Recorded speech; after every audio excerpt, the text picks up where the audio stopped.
Então, bom dia. Hoje é dia 1º de dezembro de 2020. Nossa aula de hoje, a aula final do semestre, é para debater o filme Cabra Marcado para Morrer. Então, antes peço até para a Gabriela e para o José Antônio irem habilitando os seus microfones e já aqui, Gabriele. Bom dia. Bom dia, Gabriele. Bom dia, José Antônio. Bom dia. Tá, vocês podem habilitar os vídeos de vocês também, tá? Fiquem à vontade, tá? Então, só lembrar, né, a vocês, eu enviei a prova escrita pelo Moodle, né? Então, vocês têm que respondê-la até dia 4, né? Até sexta-feira, às 23h59, né? Para ser mais preciso, né? Então, até algumas já chegaram lá, tal, mas não tenham pressa, né? Só para lembrar, não deixarem passar desse prazo. Bom, vocês viram, então, né, esse documentário, que é um documentário muito marcante, né, na história brasileira, e principalmente no processo de redemocratização do país, né, e teve muito impacto quando foi lançado em 1984, foi bastante premiado, né? Eu acho que ele tem um debate sobre a história e a memória das lutas rurais e daquela população do Nordeste bastante importante, né? Então, vou deixar para a Gabriela e para o José Antônio fazerem essa apresentação. Vou minimizar aqui a minha imagem.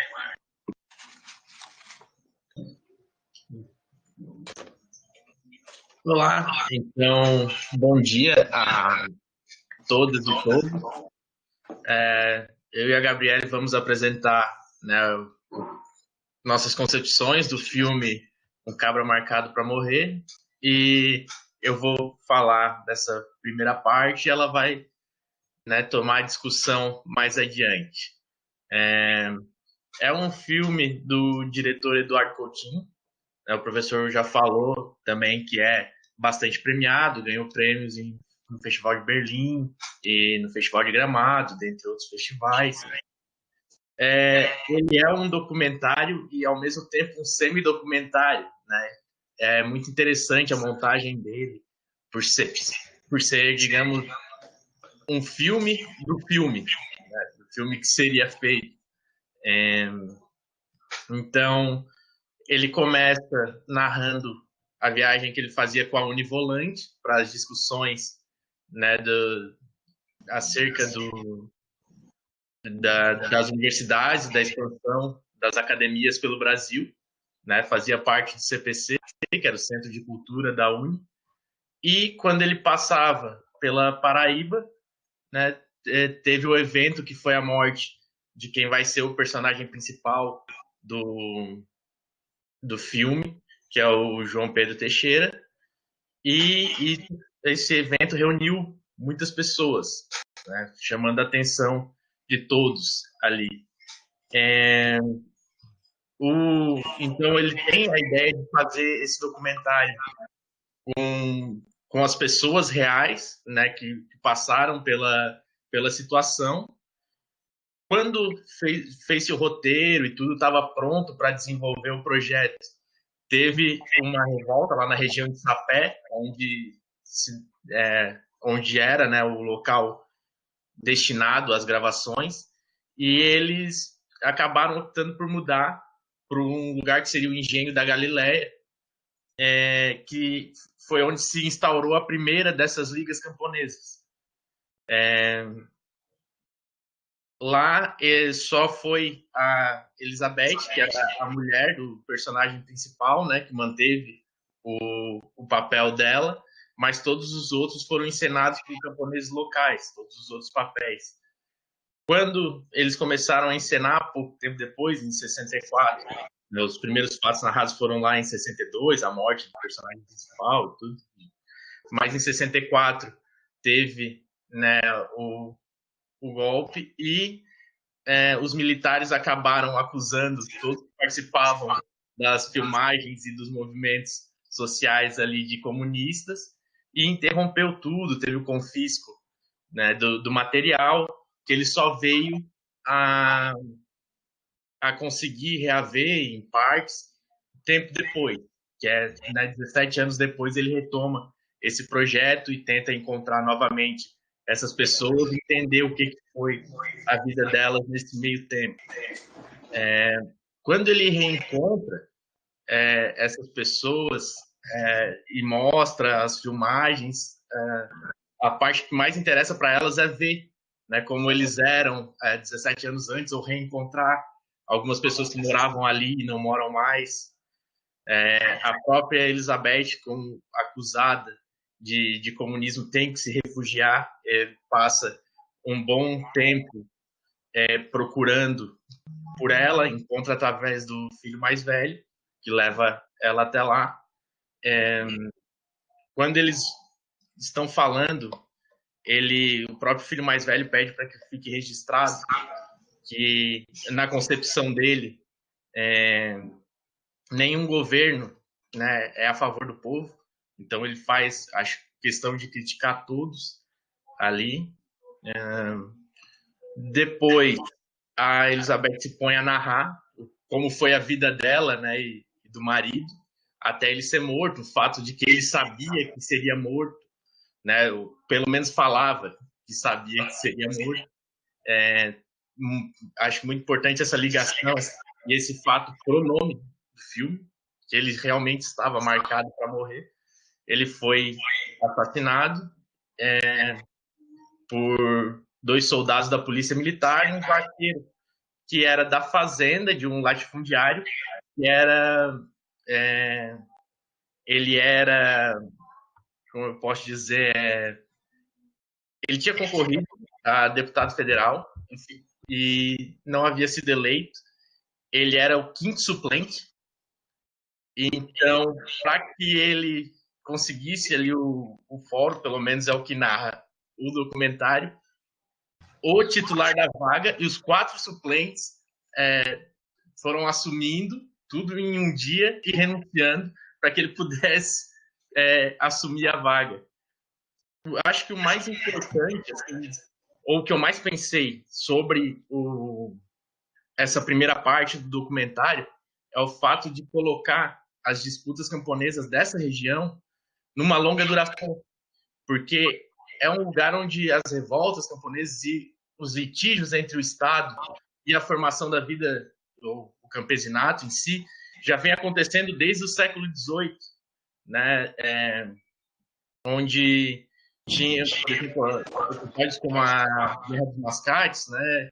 E o ronco da abelha e várias outras brigas entre as autoridades estatais e a forma de vida camponesa. Acho que até se você pudesse falar um pouco mais sobre a formação dessas ligas nessa longa duração da formação do Estado brasileiro também seria bem interessante.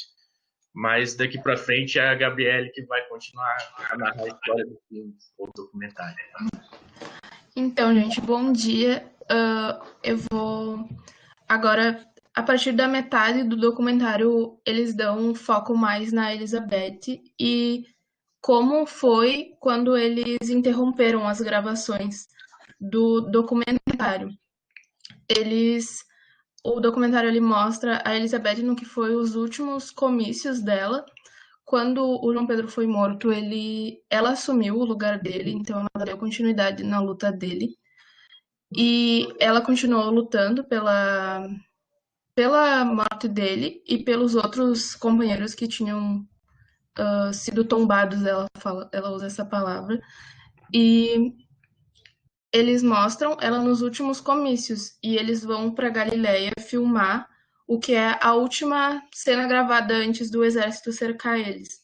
O exército cerca eles, eles fogem e a partir daí eles começam a ser perseguidos e precisam fugir, trocar de nome e daí a Elizabeth ela vai pro Rio Grande do Norte Isso, essa é a última cena que eles gravaram.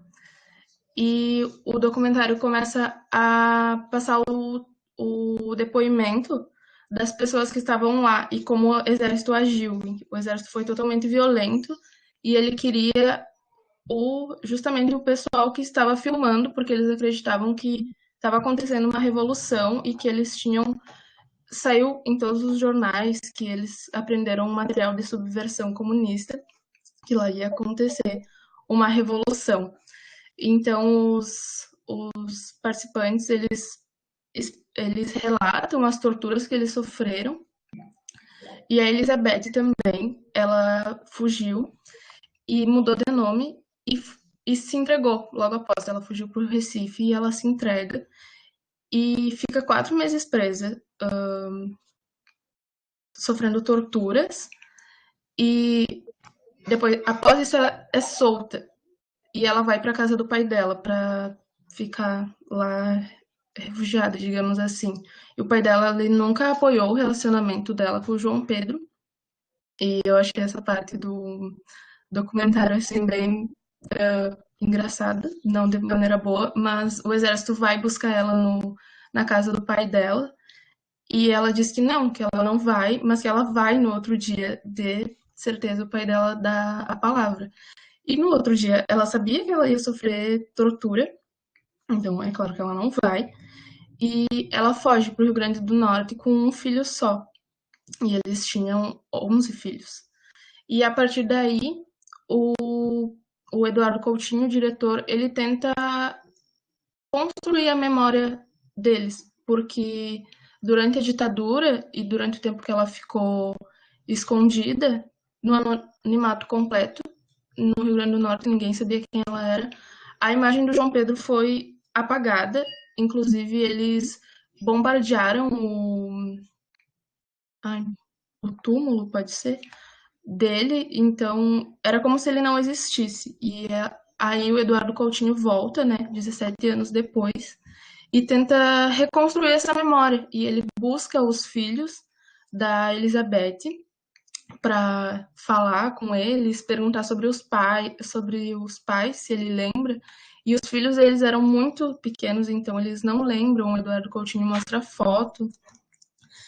E após isso, por fim, no documentário, eles mostram a Elizabeth e o depoimento das pessoas que conviveram com ela nesse tempo. E achei muito interessante porque, mesmo no anonimato, ela agiu no sindicato da cidade que ela morava, no Rio Grande do Norte.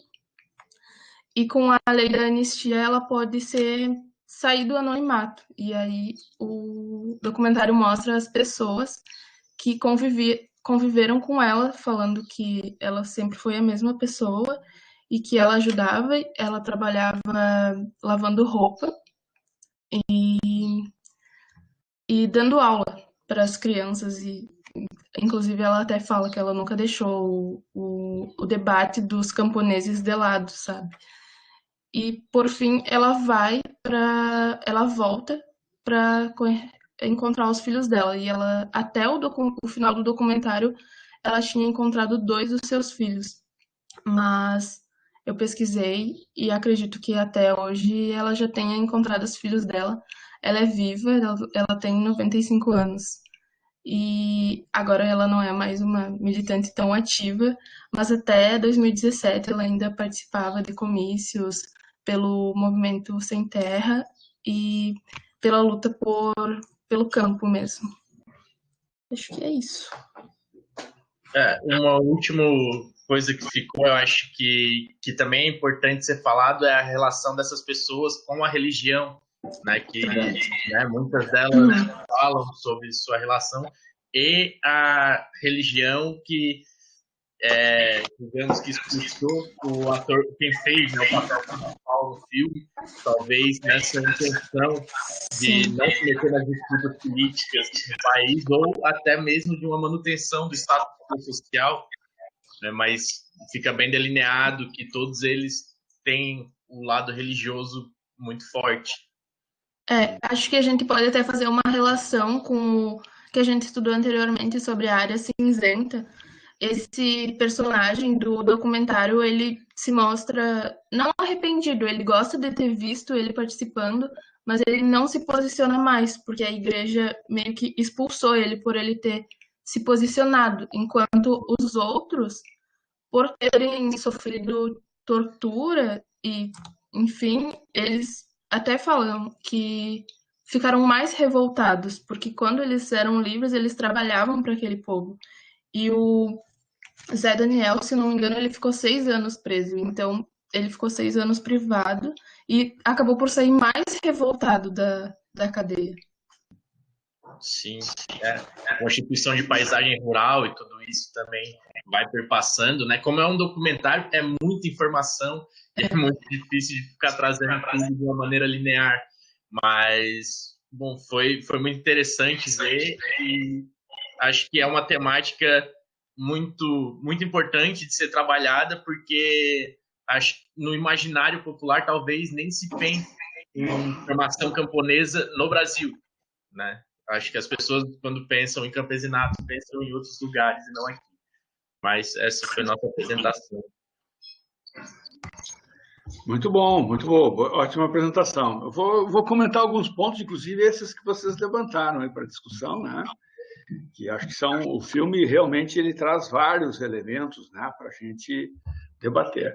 Começar assim por aquilo que o José Antônio falou da longa duração, né, dos conflitos agrários, né? Acho que é importante pontuar isso, né?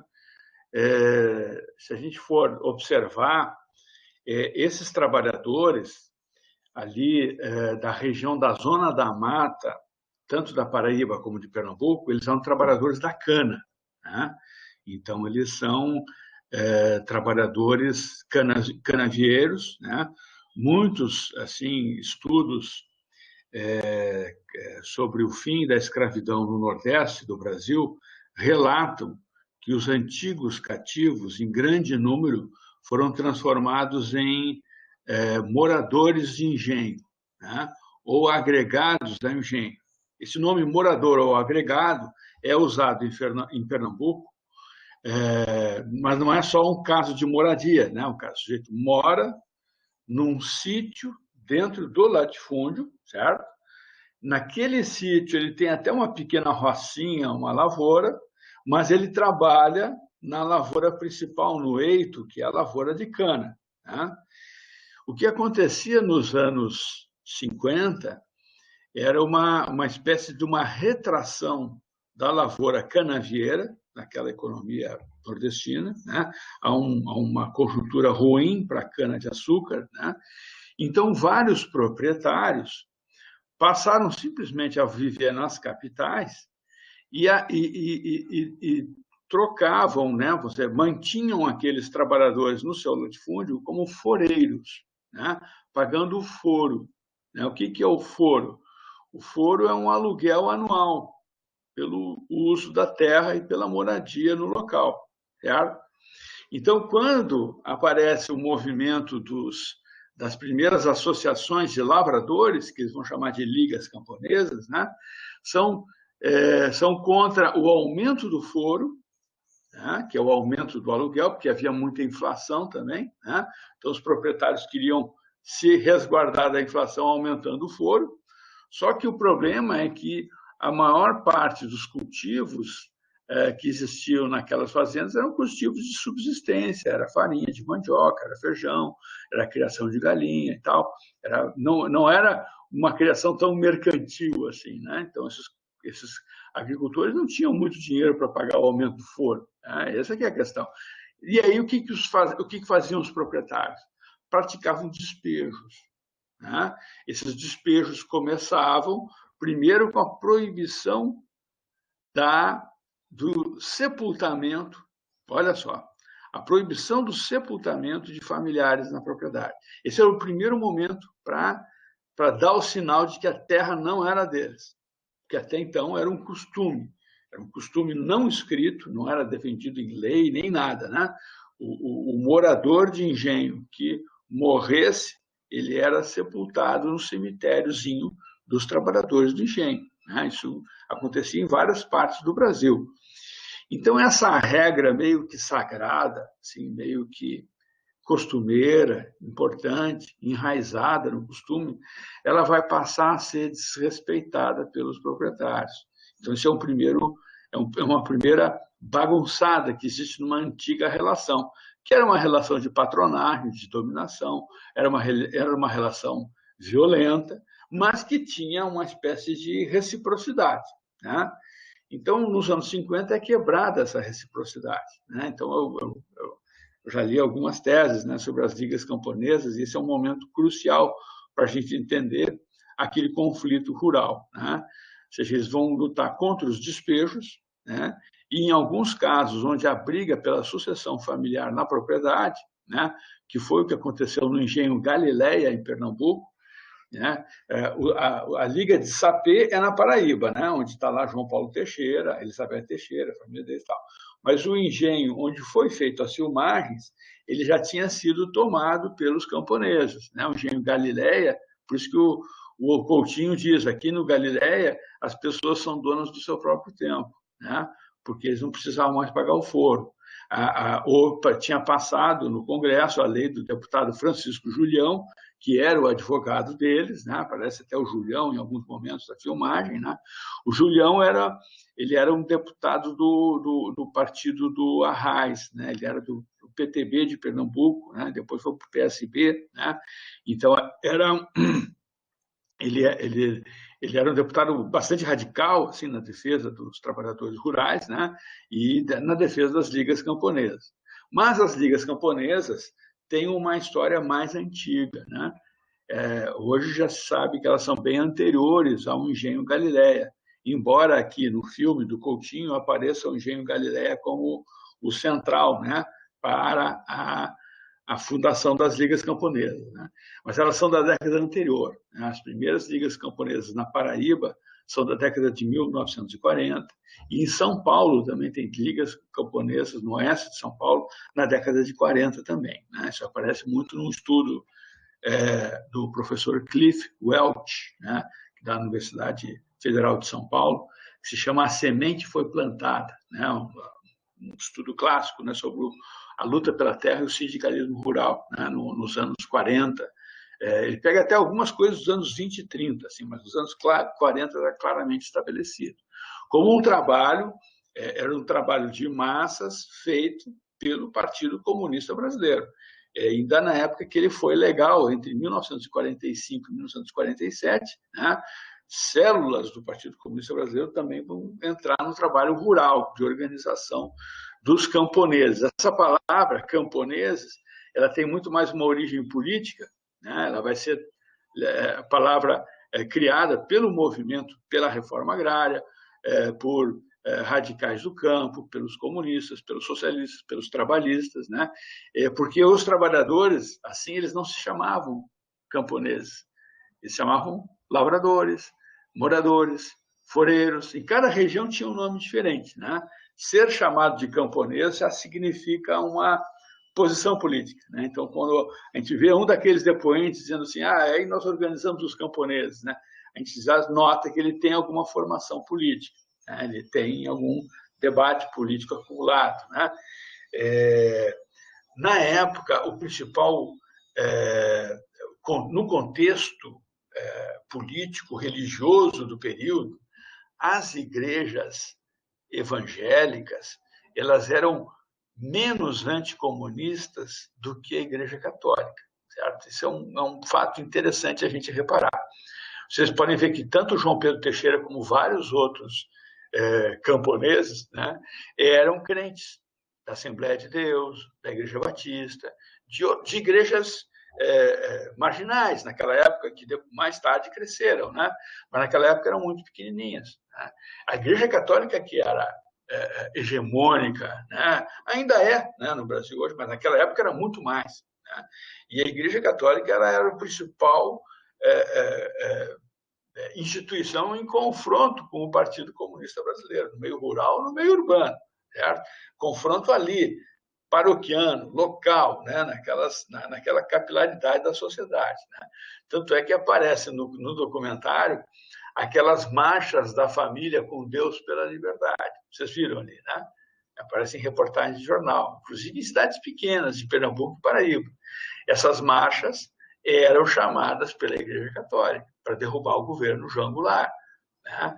para apoiar, para dar um apoio popular, um apoio de massas ao golpe de 64. Esse foi o projeto, né, daquelas marchas, da Marcha da Família com Deus pela Liberdade. Era esse o nome que eles davam. Né?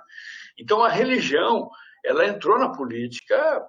Na verdade, a religião sempre esteve na política, né? Mas aqui, em 64, ela foi altamente instrumentalizada. Né? Foi altamente instrumentalizada. Então, eu acho interessante também esse documentário, porque essas igrejas pentecostais, elas também dão um local de pertencimento e de auxílio mútuo para essas pessoas, que deve ter sido, em vários momentos, decisivo, inclusive, para a sobrevivência deles. Né? Então, a gente não pode deixar de considerar esse lado, né? Que durante algum tempo houve um debate na imprensa e até uma parte da historiografia, né, debateu assim que se no Brasil aconteceu uma ditadura ou uma dita branda. Vocês já ouviram falar desse debate, eu acho, né? Então, assim, os que defendem essa tese, isso foi defendido em editorial pelo jornal Folha de São Paulo e por algumas outras figuras, dizendo que aqui no Brasil a ditadura foi branda, nem se compara com o Chile, Argentina, esses outros lugares e tal, porque no Brasil tem um molejo diferente, os militares têm coração, não são tão, né, cruéis como na outra parte. Assim, vários argumentos, inclusive lançavam mão do argumento quantitativo, estatístico, né, que o número de mortes da ditadura brasileira era muito menor do que das outras. Né? Porque a Comissão da Verdade apurou 400 e tantos casos de mortes. Né? Só que esses casos de mortes apurados pela Comissão da Verdade foram, pela metodologia imposta por lei para essa comissão, foram mortes causadas por agentes do Estado, funcionários públicos, policiais, certo? E policiais, militares, diretamente. Né? E não aparece na estatística as mortes indiretas, que é a morte de pistoleiros, do latifúndio, de grupos de extermínio, de esquadrão da morte. Né? E que esse é o mundo real, é o mundo que as pessoas estão vivendo ali. Né? De repente apareceu o João Pedro Teixeira morto, né? E aí tem policiais, mas os policiais não estavam de farda na hora, foram julgados, foram absolvidos, tem aquele sujeito que é o deputado, né, que o José Antônio já falou, né? Então, assim, a impunidade graça. Então, a impunidade implica na omissão de agentes policiais, na omissão do Poder Judiciário e do Ministério Público. Isso também devia ser responsabilizado. Né?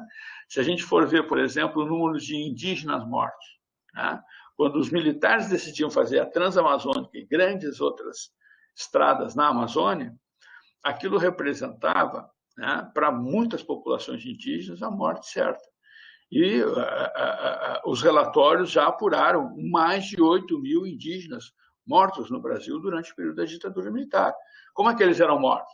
Não era o exército entrando nas aldeias, né? Eles eram mortos por empreiteiras que construíam essas estradas na Amazônia, que tocava fogo no mato, que passava a máquina em cima de aldeias, né? Que levava doenças para essas comunidades. Né? Então, eles morriam de fome, de sarampo, de escorbuto, de tudo que é tipo de escorbuto, não, né? de fome, gripe, sarampo, né? de doenças infecciosas, né? Também pelo contato forçado, né? Pelo colonizador que vai chegando naquela região. Né? Então, assim, se a gente fosse retomar a discussão da longa duração proposta ali pelo José Antônio, a gente tem a luta pela terra no norte e no nordeste do Brasil mais forte na região do Sertão e do Agreste. A Zona da Mata é uma novidade, a luta pela terra, de certa forma, né? Uma novidade nos anos 40, né?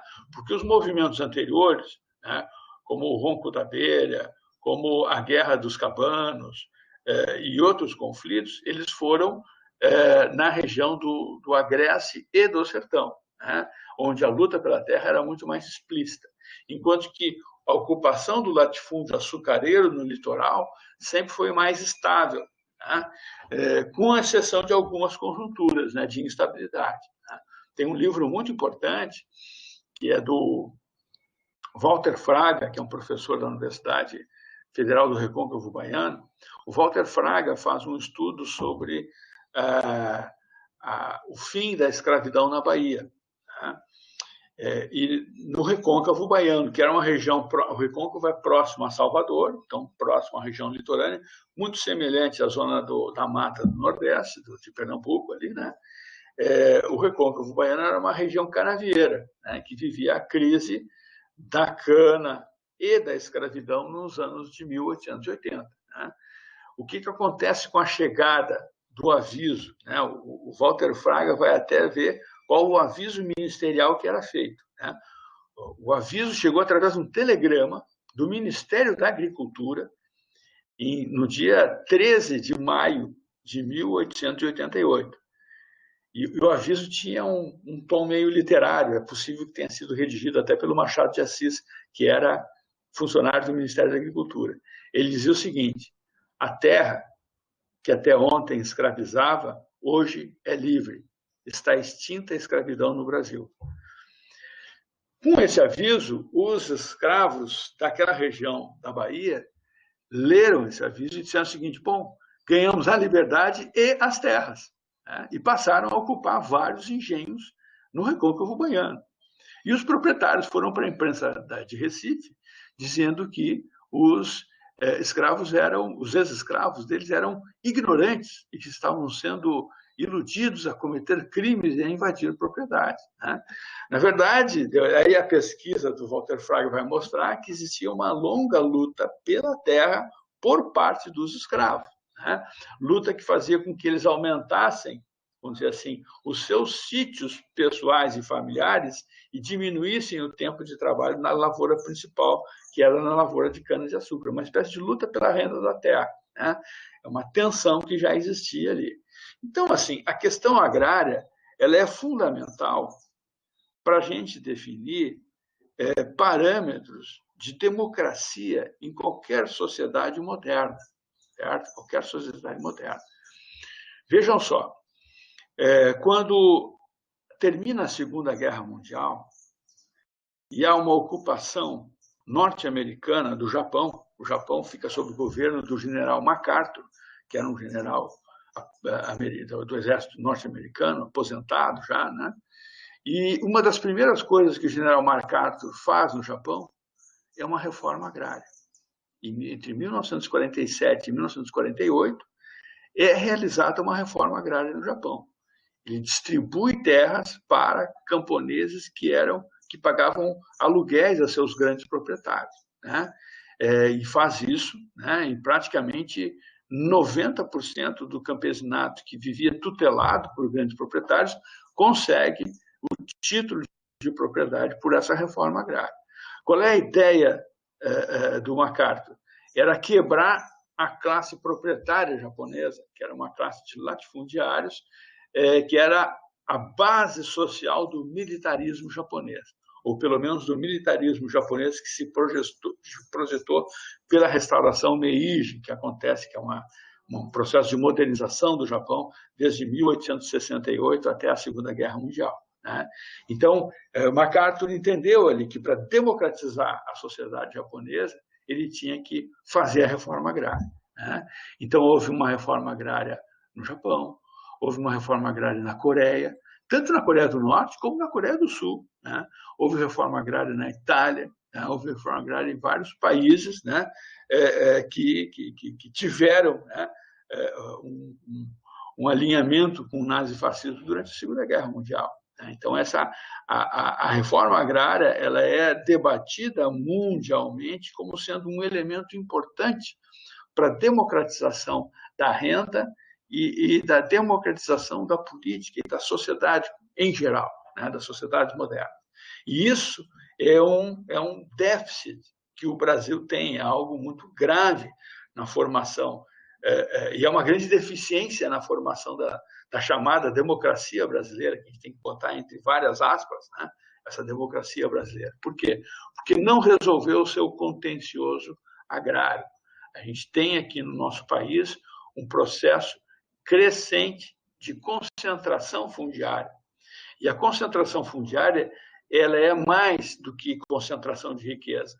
Ela significa a permanente marginalidade e subcidadania por uma grande quantidade de populares, né, que jamais, que sempre vão ter que pedir licença para participar de qualquer coisa. Né? Então, isso eu acho que é importante como um elemento, né, de discussão da cidadania. Há um debate muito mais profundo, né, atrás dessas políticas de reforma agrária. Mas vocês veem que tem alguns personagens.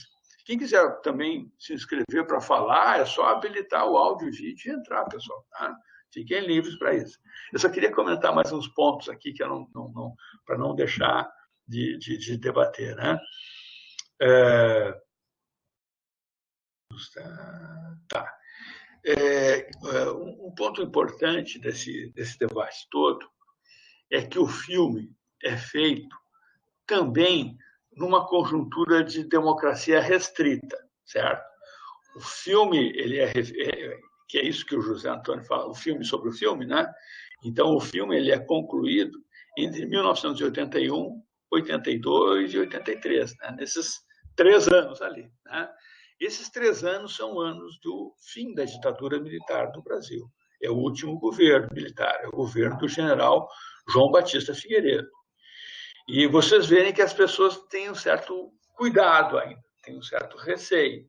O primeiro contato que o Coutinho tem com a Elizabeth Teixeira, lá no interior do Rio Grande do Norte, ela diz assim, ela agradece o presidente João Figueiredo pela abertura, né, pela abertura política e pela anistia. Então, ela está muito cuidadosa, ela está elogiando o Figueiredo.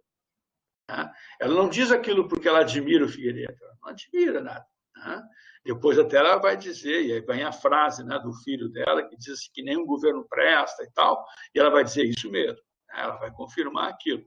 Né? Então, assim, mas ela diz aquele negócio do Figueiredo, que também não é um clima assim de liberou geral, está todo mundo livre para falar o que bem entende, o que bem pensa. Então, vários daqueles depoentes, inclusive depois da exposição do filme na Galileia, para os galileus, vários dos depoentes, vocês repararem bem, eles são muito cuidadosos na fala. Né? Alguns até, como são militantes notórios, não vão se cuidar. Né? É o caso do João Virgílio. O João Virgílio ou José Virgílio? José Virgílio era o principal líder da Galileia, era aquele homem de óculos escuros, né? Que fala forte assim e tal, aquele que foi torturado, foi preso por 6 anos na cadeia de Pernambuco e tal, que era o sujeito que não arriava, né? Que era um cara valente e tal. Né? Então, o Virgílio, ele não tinha que ter meias palavras, porque ele já era bem conhecido. Né? Então, ele sofreu muito na mão de toda a ditadura, foi solto só em 1970 ou 71, né? Então ele tem uma trajetória bem marcada. Agora, o Luiz Antônio diz aqui, essa coisa das mortes da ditadura tem também os indígenas que foram mortos pelo governo militar. Sim, é isso que eu tinha falado, Luiz Antônio, os indígenas mortos durante o governo militar são mais de 8 mil. Né? E tem um relatório Figueiredo, que foi um relatório feito pela própria FUNAI, que atesta outros números até maiores que esse, né? De uma extrema violência contra os indígenas. Né? Então, assim, eu estava falando aqui, só um pouquinho que eu perdi um pouquinho a linha do que eu estava falando. Ah, tá. Sobre, então, o que é um cabra marcado para morrer? Um cabra marcado para morrer é uma expressão de uso comum no Nordeste e no Norte do Brasil. Né? E em várias regiões, também no Sul, Sudeste, no meio rural. Né? O cabra marcado para morrer é quando os pistoleiros dos fazendeiros eles avisam as pessoas de que elas estão numa lista e que daqui a pouco vão aparecer com a boca cheia de formiga, ao longo de uma ferrovia, ao longo de uma estrada, na saída de um baile, de um boteco, na saída de uma fazenda, no caminho para o posto de saúde, em qualquer lugar, uma bala pode atingir essa pessoa, né? Isso aconteceu com a freira americana, aquela Dorothy Stang, isso aconteceu com Chico Mendes, né, no Acre, isso aconteceu com centenas e milhares de pessoas, né? Hoje, a Pastoral da Terra, porque a igreja também mudou de lá para cá, né? A Pastoral da Terra acompanha os eventos rurais, né? Ela tem uma estatística das mortes no campo, né? E várias dessas mortes são mortes marcadas para morrer, né? E com frequência há um conluio entre setores da polícia com setores do latifúndio, né? Para a execução dessas lideranças rurais, né? Eu acho que isso é outra questão de longa duração, né? Que é a forma de operar do aparelho de Estado no Brasil. Com muita frequência, o aparelho de Estado do Brasil age a partir de uma capangagem privada, vamos dizer assim. Nem sempre é o agente de Estado diretamente envolvido, né? Independente de quem esteja no governo. E olhem que ali, no início dos anos 60, em Pernambuco, o governador era o Miguel Arraes, né, que era um cabra favorável à reforma agrária, né? Mas nem ele controlava a própria polícia, que continuava praticando aqueles desatinos contra os agricultores, né? Então, assim, acho que esse é um aspecto importante, né, da luta no campo, né, que é algo que aflora com muita força aí. Mas, se a gente for, então, recuperar aquela discussão de memória, né, a gente tem que ver que em 81 tem muita gente que está começando a ter coragem de falar contra o regime militar, contra os abusos praticados em 64, né? Mas, assim, eu fui para a escola, né, em 1967, certo? E fiquei na escola, terminei meu segundo grau em 1975. Nunca nenhum professor, para nós, nos falou em ditadura militar. A gente só foi chamar esse período de ditadura militar depois de 1984, 1985. Né? Antes disso, o período dos governos militares era mencionado, né, muito lentamente como o governo dos generais, governo dos militares e tal, né? Mas não chamavam de ditadura militar, nem regime de exceção, nem nada disso, né? Então, levou muito tempo para a historiografia e para a rede educacional dar o nome devido à ditadura, certo? Então, aí também existe uma construção que é importante. E esse filme faz parte, né, de um processo grande, né, de pressão por redemocratização nos anos 80.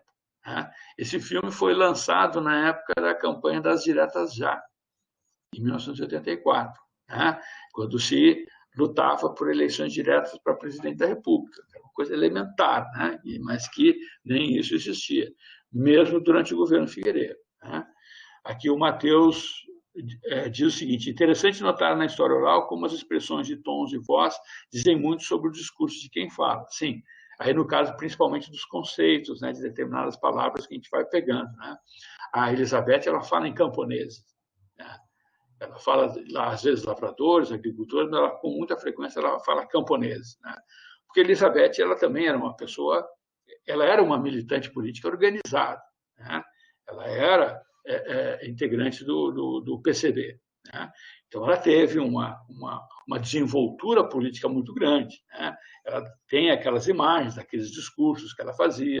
Ela viajou ao Rio, viajou a Brasília, ela foi a Cuba, levou um dos filhos para estudar lá, né? Então, ela era uma pessoa com uma grande formação política, não era uma pessoa despreparada, né? Isso ela mostrou ao longo do filme em vários momentos, né?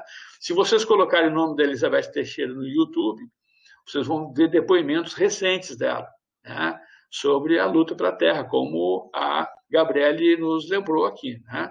Então, assim, mas botem o nome da Elizabeth Teixeira no YouTube, vocês vão ver vários vídeos dela. Está bem velhinha, mas a voz ainda é bem parecida, né? O professor fala, governo civil militar. Pois é, a Vanessa fala, né, desses eufemismos que eram usados, né? eram muito comuns, né? E que agora estão voltando esses eufemismos, né? Porque o ambiente do bolsonarismo faz ressurgir, né, uma memória positiva da ditadura onde isso pode aparecer, né? Então, eu estava falando sobre aquele debate da dita branda, da ditadura, né? Então, tem um senso comum, né, entre vários jornalistas, na história pública isso aparece muito, é a ideia de que a ditadura brasileira só foi forte mesmo a partir de 68 até 74, 75, durante o governo Médici, né, que ali foi o período feio mesmo da coisa. Enquanto que 64 foi leve e tudo mais e tal. Mas não, esse documentário mostra que, para o meio rural do Brasil, 64 já foi extremamente violento. Foi extremamente violento. Por quê? Porque os militares se colocaram na urgência de quebrar o sindicalismo rural e de prender aquelas lideranças que estavam se projetando em todos os estados da federação, né? As ligas camponesas não existiam só mais em Pernambuco, na Paraíba, eram em todos os estados da federação. Então, isso é algo que é muito forte no documentário, né? Aparece bem destacado ali. Né? Bom, deixa eu ver aqui os comentários. Vanessa, no terceirão, na verdade, outros tratavam com ditadura mesmo. Sim, aí já é mais recente, né, Vanessa? Até hoje tem um movimento de não falar em ditadura. Até o ministro do STF faz... vê só, né?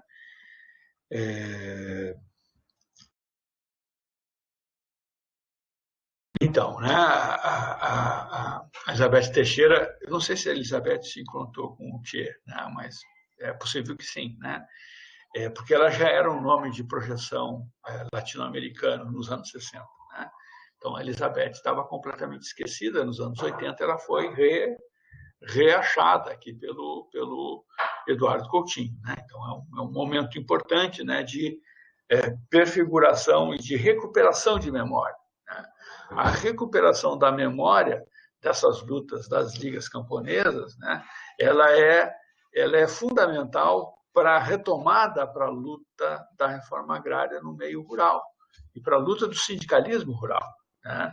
Logo depois, nos anos 80, tem uma grande... eu acho que o grande fecho que faltou no filme do Coutinho foi mostrar a greve canavieira que aconteceu em 83 e 84. Acho que duas... Naquele ano acontecem várias greves de trabalhadores da cana. Né? Então, assim, são greves de 500 mil, 600 mil trabalhadores da cana, né? Que eles pediam que simplesmente fosse pago o salário mínimo para eles. Né? Ou seja, nem o salário mínimo eles recebiam. Né?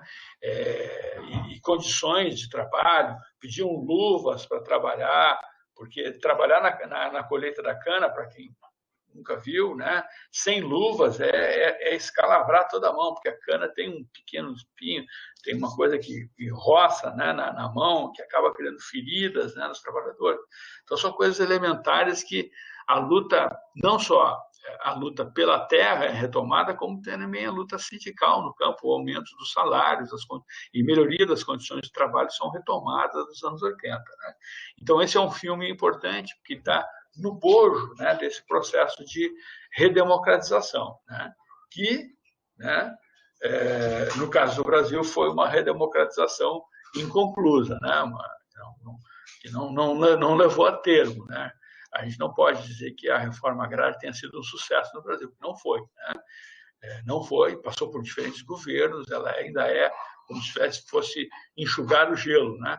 Se faz pequenos assentamentos de reforma agrária em algumas regiões, mas a concentração fundiária ela produz muito mais sem terras, né, do que esses assentamentos do INCRA são capazes de dar conta. Né? Então, é uma descompensação, isso é um desequilíbrio muito forte, né?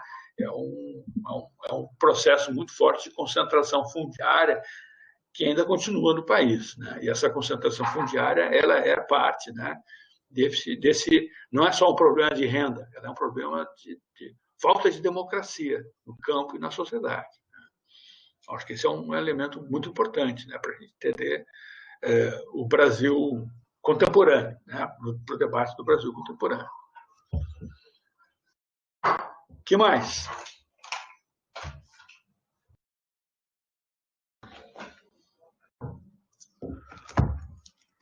Fiquem à vontade aí para...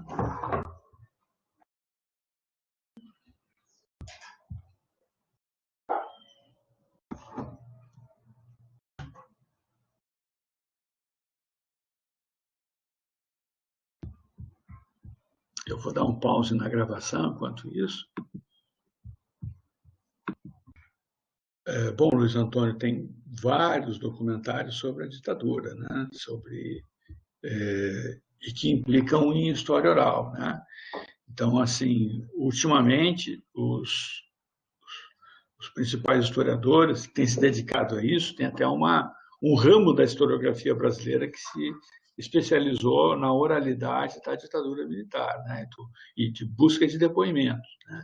Então, isso está tanto no estudo dos documentos da repressão, os documentos das organizações de esquerda que lutavam contra o regime militar, depoimentos de militantes, depoimentos de policiais, de militares também, né? Então, assim, tem estudos do Daniel Arão Reis, um professor da Federal Fluminense, do Marcelo Ridente, da UFRJ, né? Do Carlos Fico, que é também do Rio de Janeiro, né?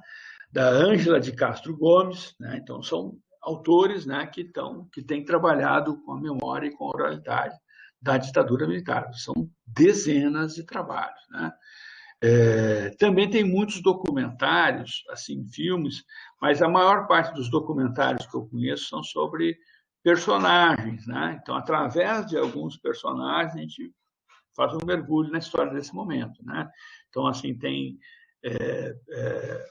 um documentário sobre o Marighella, né? Tem documentários sobre a guerrilha do Araguaia, tem documentários sobre o doicode de São Paulo, sobre a Casa da Morte de Petrópolis, no Rio de Janeiro, né? Tem muitos documentos da Comissão da Verdade, o relatório da Comissão da Verdade está na internet, né? Tem um relatório de uma comissão camponesa da verdade, né? Que vai se agregar ao relatório. A Comissão Camponesa da Verdade, ela definiu um critério diferente de aferição de crimes, né? Que eram crimes não só praticados por agentes do Estado, mas também por capangas, por particulares, por esquadrões da morte, e também pela omissão do Estado, né, frente a essa capangagem, sobre a pistolagem, né, a omissão de delegados, a omissão de juízes, procuradores e tal. Então, a Comissão Camponesa da Verdade chegou a mais de 3 mil mortos, né? Então, há mais de 3 mil mortos, soma-se a isso os 8 mil mortos indígenas, né, do relatório Figueiredo, né? Então, assim, tem vários documentos, né, que trabalham isso, né?